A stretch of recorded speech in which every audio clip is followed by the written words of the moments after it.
Hi all, எப்படி இருக்கீங்க? So previous வீடியோவில் உங்களுடைய வெயிட் வந்து இன்க்ரீஸ் ஆகிறதுக்கு காரணம் நாம் தான் அப்படின்னு சொல்லியிருந்தேன். ஓரளவுக்கு உங்களுக்கு புரிஞ்சுருக்கோம். ஸோ இப்போ என்ன பார்க்க போகிறோம் அப்படின்னா, நம்மளுடைய உடல் எடை அதை குறைக்கிற ப்ராசஸில் புரதம் எவ்வளோ இம்பார்ட்டண்ட். ஸோ அந்த புரதம் குறையிறதால என்னென்ன பிரச்சனை வரும், ஸோ அப்போ நம்ம எந்த அளவுக்கு அது பேலன்ஸ் பண்ணி எடுக்கணும் அப்படின்ற கிளியர் இன்ஃபர்மேஷன் கொடுக்குறேன், நோட் பண்ணிக்கோங்க. ஃபர்ஸ்ட், புரதம் அப்படிங்கிறது நம்மளுடைய திசுக்கள், செல்கள், தசைகளோட வளர்ச்சியோட ஒரு முக்கிய ஊட்டச்சத்து. அப்போது புரதம் குறையும் போது என்ன ஆகும் பார்த்தீங்கன்னா, ஏன்னா நம்ம இப்போ வெயிட் லாஸ் ப்ராசஸில் இருப்போம். அப்போ என்ன பண்ணுவோம், டயட் ஃபாலோ பண்ணுவோம். அப்போ குறைந்த கலோரி உணவு நம்ம எடுத்துக்குவோம் இல்லைங்களா. அப்போ என்ன ஆகும்னா, உங்கள் உடம்பில் ஃபேட் பர்னிங் ப்ராசஸ் நடக்கும், அதாவது கொழுப்பை எரிக்கிற ப்ராசஸ் நடக்கும். அதுதான் நமக்கு வெயிட் லாஸ் ப்ராசஸ்.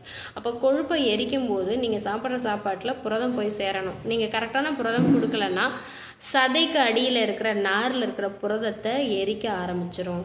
அதனால தான் உங்களுடைய சதை இழந்து பலவீனமாகி நீங்கள் டயர்ட் ஆகிடுறீங்க.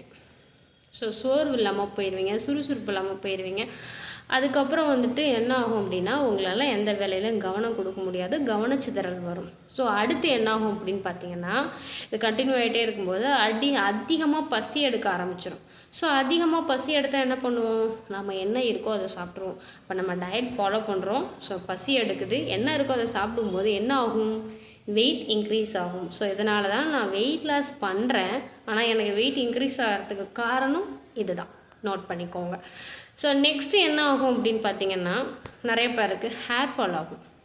நான் வெயிட் லாஸ் பண்ணுறேன், ஆனால் எனக்கு ஹேர் ஃபால் ஆகுது, ஸ்கின்ல டேமேஜ் ஆகுது அப்படின்னா, முடி கொட்டி முடி ரொம்ப மெலிசாயிடுச்சுன்னு சொல்லுவாங்க.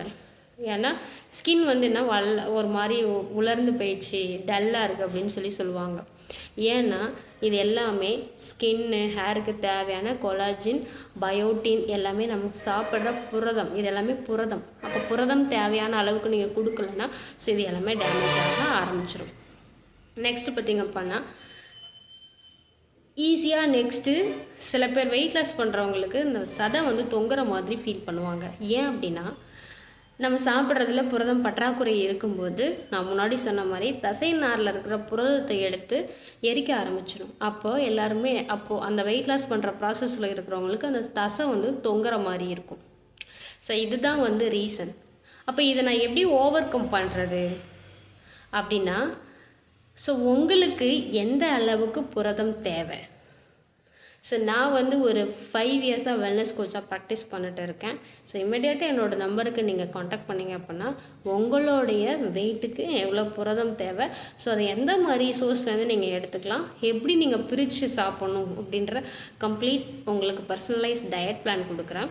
ஏன்னா நீங்கள் ஃபாலோ பண்ணிக்கோங்க. ஸோ என்னென்ன மாதிரி உணவில் புரதம் இருக்குது அப்படின்னா, காமனாக எல்லாருக்குமே தெரியும், நான்வெஜ்ஜில் எல்லாத்துலேயுமே புரதம் இருக்குது. ஸோ அப்போ வெஜ் சோர்ஸ் நான் சாப்பிட்ணும் அப்படின்னா, பால் சம்மந்தமான பொருட்களில் புரதம் இருக்குது. சில பேருக்கு பால் சம்மந்தமான பொருட்கள் அலர்ஜியாக இருக்கும். அப்படிங்கும்போது சோயாபீன்ஸ், கொண்டக்கடலை, வேர்க்கடலை, இது எல்லாத்துலேயுமே நட்ஸ் ரிலேட்டட்லேயும் நமக்கு புரதம் அதிகமாக இருக்குது. இது எல்லாத்துலேயுமே இருக்குது. ஆனால் இதையுமே நீங்கள் கரெக்டான அளவில் எடுக்கணும். ஸோ அதுவுமே எப்படி எடுக்கணுன்றதை நான் உங்களுக்கு தெளிவாக கைட் பண்ணி சப்போர்ட் பண்ணி கொடுக்குறேன். ஸோ நீங்கள் போதுமான அளவில் புரதம் எடுக்கும்போது உங்களுடைய வெயிட் லாஸ் ஹெல்த்தியான வேல இருக்கும். ஸோ நீங்களுமே ஆரோக்கியமான முறையில் உங்களோட உடல் எடையை நீங்கள் கம்மி பண்ணிக்கலாம். தேங்க்யூ.